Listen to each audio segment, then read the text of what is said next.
18 जूनला स्थानिक स्वराज्य संस्थांच्या विधान परिषदेच्या जागांची निवडणूक होईल। निवडणूक आयोगाने राज्यातील 16 जागांची निवडणूक जाहीर केली आहे। या 16 जागांमध्ये नगरचाही समावेश आहे। त्यामुळे अरुण काका जगताप यांच्यानंतर नगरला आणखी एक आमदार मिळण्याची संधी चालून आली आहे। महायुतीने पावसाळी अधिवेशनापूर्वी सदस्य संख्या वाढविण्याचा परफेक्ट नियोजन केलंय। महायुतीत ही जागा कोण लढेल एवढाच काय तो प्रश्न आहे, कारण ही जागा पूर्वीपासून अखंड राष्ट्रवादी काँग्रेसकडे होती। त्यामुळे अजित पवार गटानं यावेळी ही दावा केलाय, परंतु सदस्य संख्येचा विचार केला तर भाजपही माघार घ्यायला तयार नाहीये। त्यांच्याकडे तब्बल 199 मतदार आहेत। शनिवारी म्हणजेच 23 मेला मुख्यमंत्री शिर्डीत आहेत। केंद्रीय संरक्षण मंत्री राजनाथ सिंग यांच्या दौऱ्यानंतर नगरच्या जागेसाठी खऱ्या अर्थाने चर्चा वाढतील। ही जागा कुणाला जाईल यावरून महायुतीच्या जोर बैठका वाढतील। तुर्तास या जागेसाठी उमेदवार कोण यासाठी तब्बल डझनभर नावं चर्चेत आली आहेत। परंतु ऐनवेळी ही जागा भाजपला गेली तर पुनर्वसनाच्या प्रतीक्षेत असलेल्या डॉक्टर सुजय विखेंनाही या जागेची लॉटरी लागू शकते अशा चर्चा होत आहेत। परंतु सुजय विखे या निवडणुकीत नसतील, उलट प्रवरा यंत्रणाच प्राजक्त तनपुरेंना प्रमोट करेल अशा शक्यता वाढल्या आहेत। विधान परिषदेत पुन्हा प्रवरा यंत्रणेची चर्चा का वाढली आहे, राष्ट्रवादीकडून उमेदवार कोण असेल आणि महाविकास आघाडीचं काय चाललंय हेच आपण या व्हिडिओतून पाहणार आहोत। नमस्कार, मी अद्वैता आणि आपण पाहत आहात अहिल्यानगर लाईव्ह 24, नगरी राजकारणाचं परफेक्ट अनालिसिस। विधान परिषदेच्या स्थानिक स्वराज्य संस्था निवडणुकीची सध्या चर्चा सुरू झाली आहे। विधान परिषदेची सदस्य संख्या वाढवण्यासाठी महायुतीनं पावसाळी अधिवेशनापूर्वी डाव टाकलाय। राज्यात तब्बल 16 जागांसाठी ही निवडणूक होईल, त्यात अहिल्यानगरचाही समावेश आहे। नगरच्या जागेचा काही वर्षांपासूनचा इतिहास पाहिला तर स्वर्गीय अजित पवारांच्या राष्ट्रवादीचा येथे आमदार होता। खरं तर स्वर्गीय अरुण काका जगताप हे या जागेवरचे शेवटचे आमदार, कारण त्यांच्या निधनापूर्वीच ही जागा रिक्त राहिली होती। स्थानिक स्वराज्य संस्थांच्या निवडणुका न झाल्याने या जागेची ही निवडणूक झाली नव्हती। अरुण काका जगतापांनी या जागेचं दोनदा प्रतिनिधित्व केलंय। ही निवडणूक इतर सर्व निवडणुकांपेक्षा जास्त धोकादायक होते असा इतिहास आहे। अगदी सहकारातील ज्येष्ठ नेते शंकरराव कोल्हे, शिर्डी देवस्थानचे तत्कालीन अध्यक्ष जयंत ससाने यांचाही या निवडणुकीत पराभव झालाय। कोल्हेंना तर फक्त एका मताने पराभवाला सामोरे जावे लागले आहे। स्थानिक स्वराज्य संस्थेच्या जिल्ह्यातील प्रत्येक निवडणुकीत पूर्वीपासून विखे फॅक्टर दिसलाय, तसाच विखे फॅक्टर या निवडणुकीतही दिसेल अशी स्थिती आहे। कारण नुकत्याच झालेल्या नगरपालिका व महानगरपालिका निवडणुकीत डॉक्टर सुजय विखेंनी भाजपच्या प्रचाराची धुरा सांभाळली होती। आताच्या मतदारसंघात जेवढे भाजपचे मतदार आहेत त्यांच्या सगळ्यांच्या विजयासाठी डॉक्टर सुजय विखेंनीच कष्ट घेतले होते। एवढंच नाही तर नेवाशात शिवसेना शिंदे गट व भाजपचे जेवढे नगरसेवक निवडून आलेत त्यांच्यासाठीही सुजय विखे स्वतः प्रचारात होते। अहिल्यानगर महानगरपालिकेतही सुजय विखे स्वतः सक्रिय होते।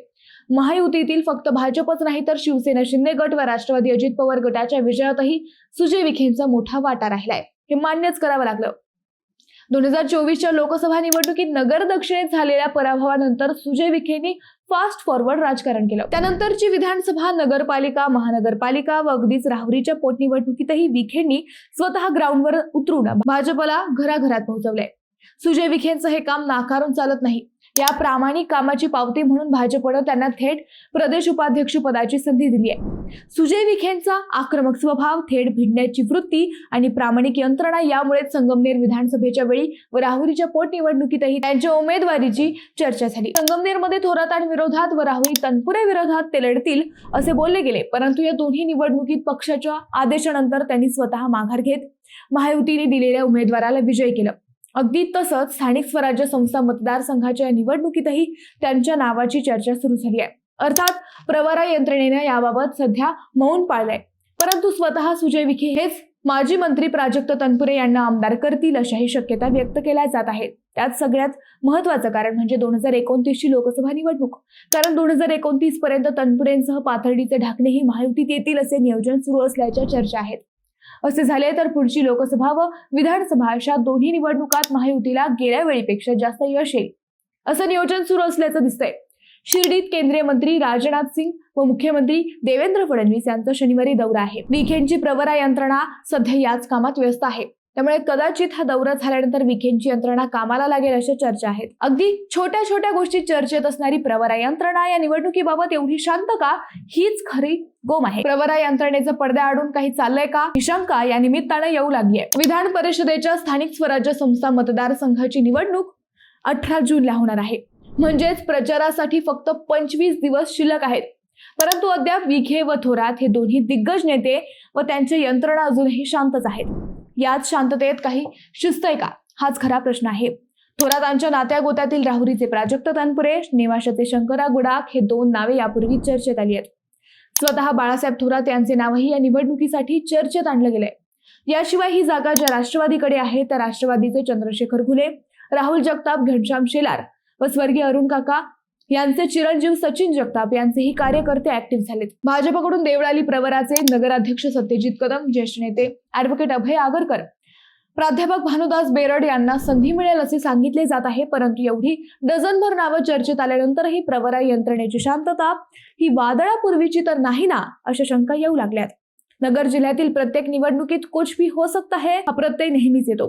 त्यातल्या त्यात आताची जी स्थानिक स्वराज्य संस्था मतदारसंघाची निवडणूक होणार आहे त्यात धक्कादायक रिझल्टचाच इतिहास आहे. या निवडणुकीसाठी महापालिका व नगरपालिका अशा 16 संस्थेचे 461 नगरसेवक मतदान करतील. विजयासाठी 232 मते लागतील. स्वतः सुजय विखेंनी निवडून आणलेले भाजपचे 179 व राष्ट्रवादी अजित पवार पक्ष व शिवसेना शिंदे गटाचे 30-35 विखे समर्थक मिळून विजयाचं गणित सहज जुळतं. अर्थात हे गणित जुळवण्यात विखे माहिर आहेत हेही सर्वांना माहीत आहेच. त्यामुळे स्थानिक स्वराज्य संस्था निवडणुकीत विखेंची प्रवरा यंत्रणा ज्यांच्या पाठीशी राहील तोच आमदार होईल असे चित्र आहे. राहुरीच्या पोटनिवडणुकीत पालकमंत्र्यांच्या आवाहनाला प्रतिसाद देत प्राजक्त तनपुरे यांनी या निवडणुकीतून माघार घेतली होती. तनपुरेंच्या याच माघारीचं फळ यावेळी विखे त्यांना देतील असं सांगितलं जात आहे. स्वतः मुख्यमंत्री देवेंद्र फडणवीसही यासाठी तयार होतील अशी ही परिस्थिती आहे. पोटनिवडणुकीत विखेंच्या शब्दाला दिलेला मान तनपुरेंना आमदार बनवण्यासाठी पुरेसा आहे. त्यामुळेच फक्त 25 दिवस शिल्लक असूनही या निवडणुकीत अजूनही रंगत येताना दिसत नाहीये. मित्रांनो, प्राजक्त तनपुरेंना आमदार करण्यासाठी विखे खरंच पुढाकार घेतील का? तुम्हाला काय वाटतं हे आम्हाला कमेंट करून नक्की कळवा. शिवाय व्हिडिओ आवडला असेल तर चॅनलला सबस्क्राईब करून व्हिडिओला लाईक करायला विसरू नका. पुन्हा भेटू नव्या विषयावर. तोपर्यंत धन्यवाद.